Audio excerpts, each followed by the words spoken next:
is ringing in my head.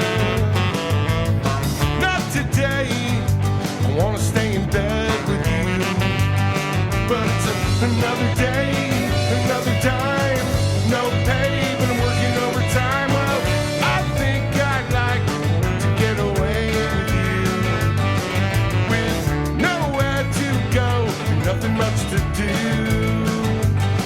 But it's another day, another time, no pay, but working overtime. Sometimes we need a break from all of this day to day. I think it's time we run away. I think it's time we run away.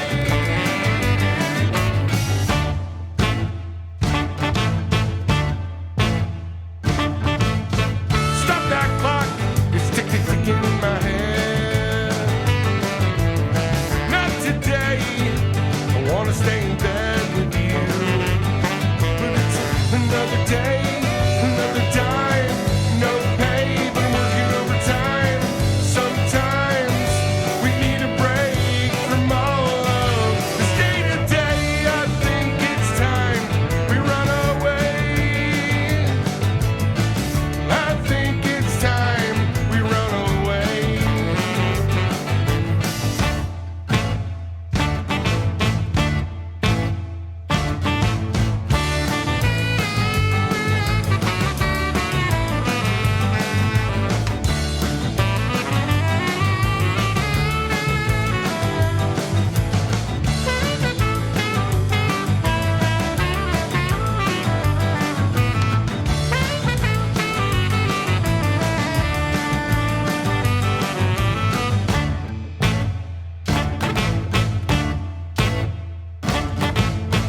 Stop that noise, it's ringing in my head. Not today, I wanna stay in bed with you, but it's another day, another time, no pay, but I'm working overtime. Sometimes we need a break from all of this day to day. I think it's time we run away. I think it's time we run away. I think it's time we run away. I think it's time we run away.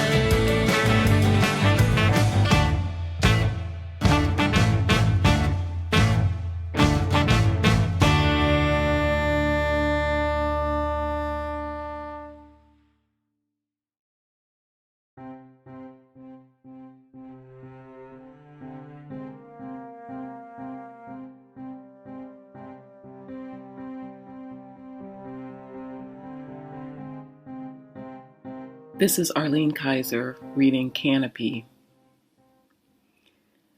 Like a tree, he interprets light. Papa Bois, old woodsman, come see how this golden sun paints your domain. Sycamore's plain song, pine's keen sigh, aspen's conspiring laughter, be a witness to his legerdemain. When branches thrash outside your window, you sometimes believe you're the storm that moves them, displaced hurricane. You tell no one, that's nothing new. The South taught you early to conform, to wear a mask that's become urbane. From star to star the mental optics rove, if only your hard labor conjured love. About this poem.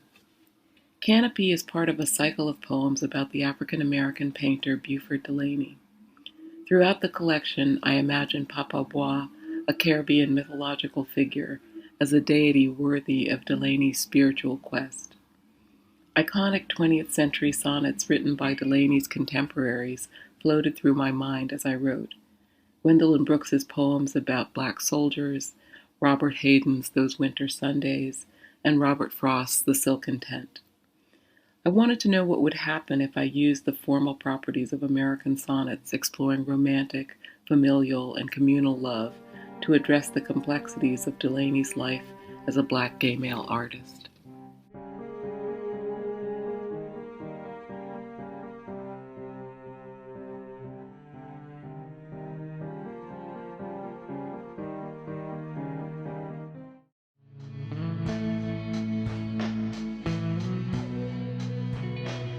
Welcome to the Lo-Fi Lounge.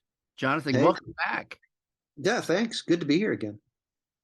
I know that you invite everyone for dinner. Yeah. And one thing that's really generous, I mean, last time we talked, and it was still a project in flux, was your new release. Oh, yeah, the cassette. Yeah. All these nuggets. So how'd you get from there to here? There was a lot of things that I started, over the past couple of years here during the pandemic, and I thought several things happened. One is that I started a lot of those by making oh, sorry, I had to plug in my computer there. I started a lot of those by making little riffs, Yeah. It's like they're really simple songs. They're kind of crappy little songs. They're like a lot of them are just like a little riff and then maybe a B section, maybe not. It's like a lot of them. There's no bridges in any of the songs. Right. But I think that what happened was that I started a lot of them thinking maybe these will be demos for something, and then over the course of about a year, I realized, you know what? I'm never going to be able to afford to go into a studio. So it's like everything is a demo. It's everything. It's demos are just what you're going to get anymore out of me, So it's like, so I might as well just make demos. So what was funny about those ones was that I started using drum samples from this company in Finland called Ugritone. And they're like a metal, they make stuff for metal dudes and thrash dudes. And so what was really funny about it was that like a lot of the drum stuff is like late 70s or early 80s sort of thrash metal or metal drum samples. And then and bear with me on this. And then I got like a bunch of MIDI tracks from drummers, like doom metal drummer who has like, done some MIDI tracks and stuff like this. And then I either sped them up or took metal drums and slowed them down. So it's like, it's really weird. A lot of the songs on this, on the album, it was like, well, it's very early 80s. I left a lot of the stuff alone for probably a year. And then came back to it last summer and thought, I'll just finish all of these songs. And I finished them all. There are 25 or 28 of them or whatever, and I was like, fine, it's as good as any cassette that I made 40 years ago. Walking, just keep walking. Put your head down, just go on. Keep on walking, moving forward. Put your head down, just go on. Feel the pressure on your shoulders. Feel the pain. Just go on. Keep on walking. Just keep walking. Moving forward. Just go on.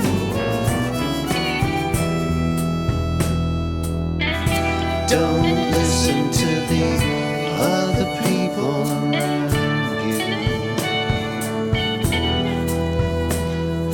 Feel it in your heart. So I put them all on. They are on cassette. There's some cassettes for sale. They're at my brother's house, so my niece is sending them to people when people buy them. I like that you put that on cassette because it kind of completes the thought, right? You say this. Yeah, exactly. It's had this feel. There's a lot of really good things here. Maybe there's the secret of not having a middle eight or something. That I'm doing this, a lot of it just to please myself, really, to make something that sounds like it's fun. Right. And that's sort of freeing in a way. Let's put some of our feet in that music you just, it feels the... One, two, one. I was hanging at the Ren Fair with all the people whose times had come and gone. I told them I was from the future, but they never asked which one. There's a lot of joy in it. I mean, it's a really fun set of songs. Exactly. But it's also funny because I was thinking about that, like, I mean, utilizing 80s sort of sounds and the fact that it was like very much like a demo from the 80s. that I feel like a lot of the subject material politically is very the same, you know? Yeah. And it's just that instead of nuclear war being the end of the world, it's now like climate stuff mostly. Right. Right. The themes change. I was just at yesterday at Disney Hall. I saw a performance. John Adams. Oh, nice. He'd done this opera, The Girls of the Golden West, and it was not very well received about in 2017 or something. It was very long.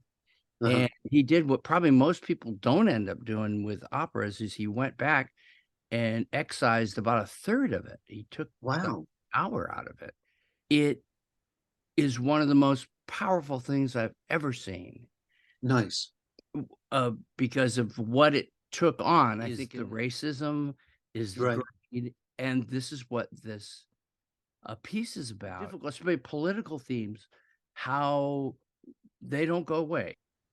Right. It's very true. I know. And it's really weird that's the case. I mean, it's like a lot of the songs on the Shitty Nuggets tape are really like anti-moral majority sort of things, you know? Also. Yeah. And that's like, you know, it's like I remember just being so upset with that crap, you know, in the 80s. And it's like it still winds around. And it's like I thought that by now all those guys would have grown up.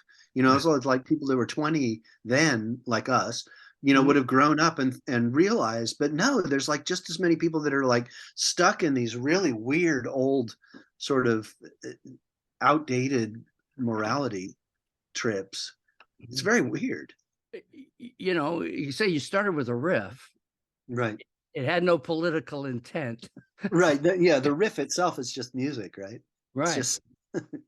So do you have a favorite political leaning song out of the 20,000 songs you have with the Nuggets here? Like Compartmentalize is one of the good songs, I think, in that collection. That's one that the guys from the Eyelids helped me on. John Moen sings on it and Chris Slisarenko. Yeah. Played some guitar and some piano on that.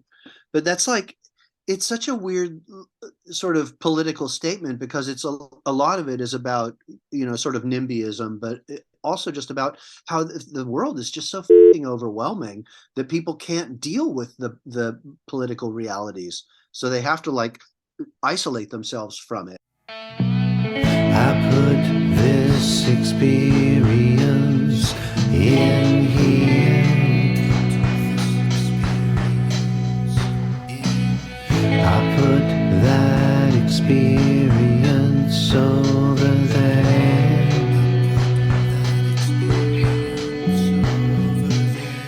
I keep them separate to keep me sedate. I can't be bothered by all the hate.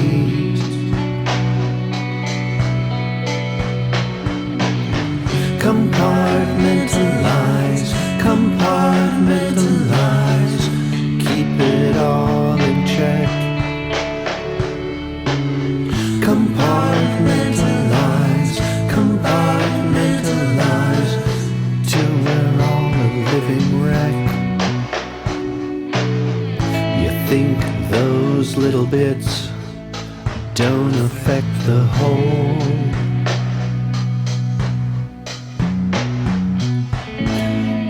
Really, I know that's not the way it works at all.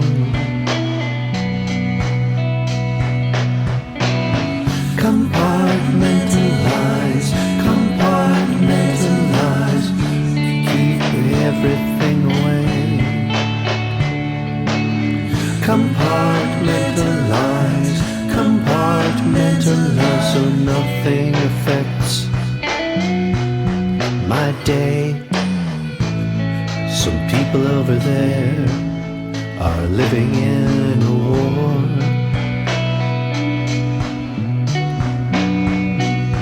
Some droughts and some floods, they don't affect me much at all.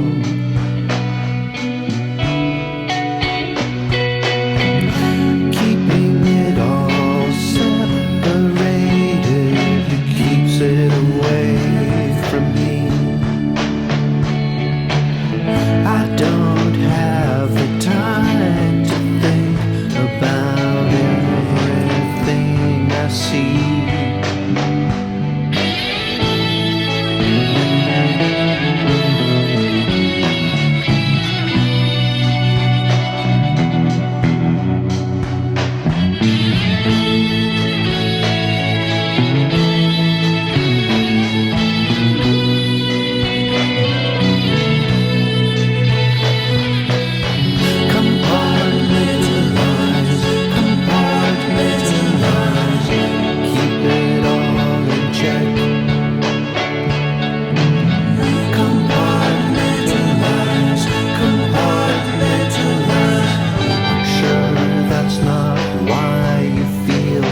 tell you some reason to justify a war.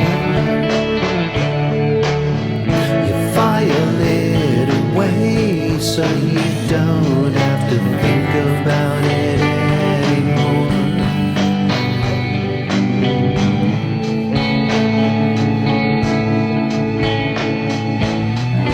Gotta keep those walls in place, or we'll start asking why.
But that's like what I'm talking about, where it's like, you know, these same sort of things come around again, you know, 20, 40 years later, where it's like you thought that because we know about this, you know, this sort of like political corruption or you know, the horrors of war or something like that, because we know about it now, surely it won't happen again.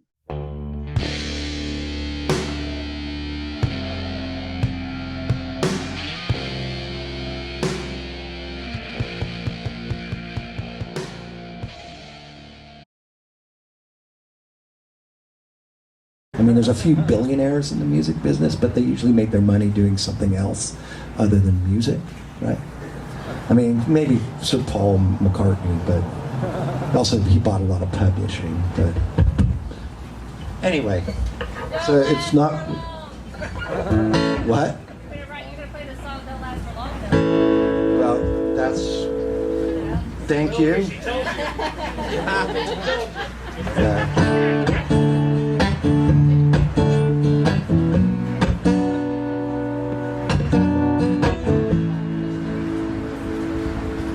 This has a lot of words to it. I'm gonna need this.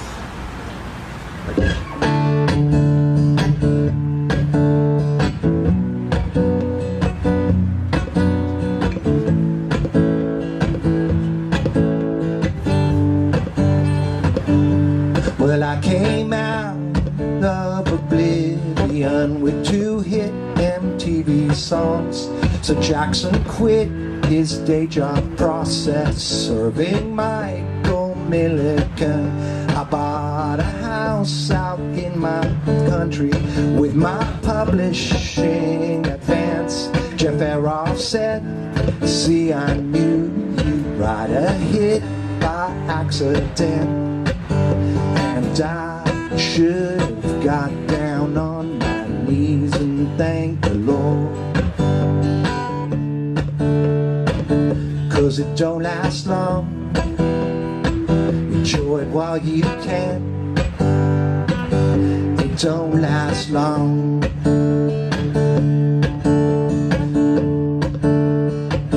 It don't last long. Enjoy it while you can. don't last long. The second album we recorded it out in Pioneer Town. We tried to rent Frank Sinatra's house, but the realtor shut us down. The album spawned 3 more singles. None of them sounded like grunge, but we were selling out theaters. It's timing and it's luck, and I should have got down on my knees and thanked the Lord, 'cause it don't last long. Enjoy it while you can. It don't last long.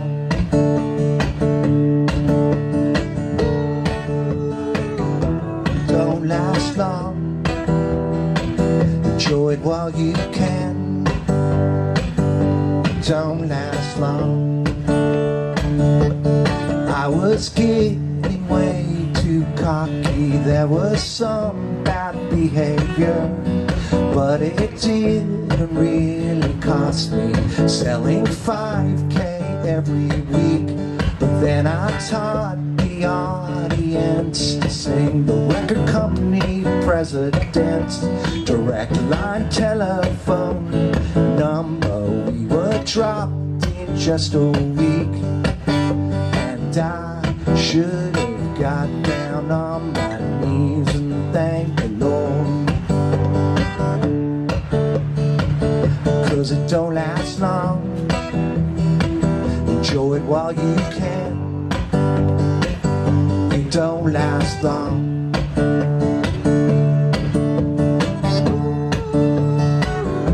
Don't last long. Enjoy it while you can. It don't last long.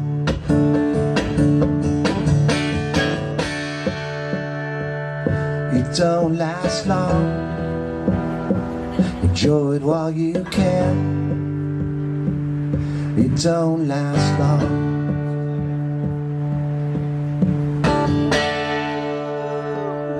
It don't last long.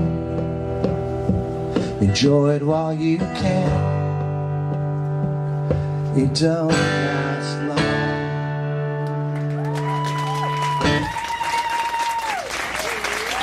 That's for my bandmates. Remember I said I started to sing saying I was writing songs for people in my family and people that were close to me. That's for my bandmates. That's a true story too. So.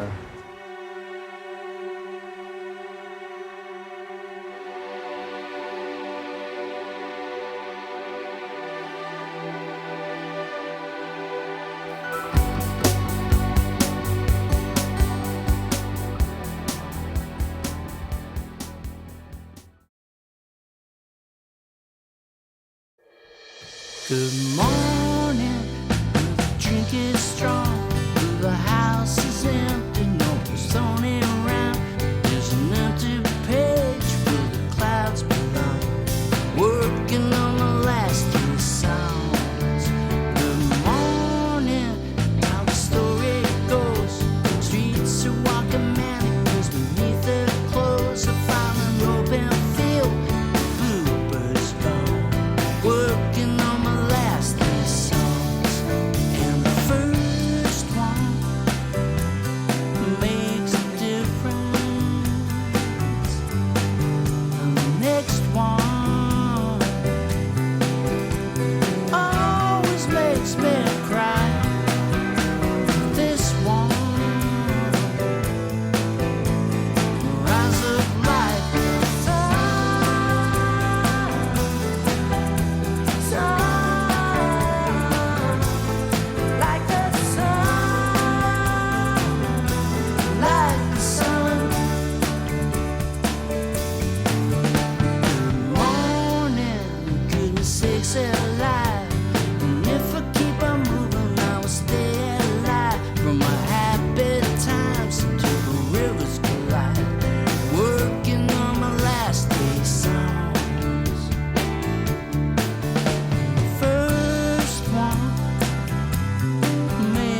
I just don't know what to do with myself. Don't know just what to do with myself. I'm so used to doing everything with you, planning everything for two. Now that we're through, I don't know what else to do. Like the summer rose, it needs the sun and rain. Oh, I need your sweet love beyond pain. I just don't know what to do with myself. Just don't know what to do.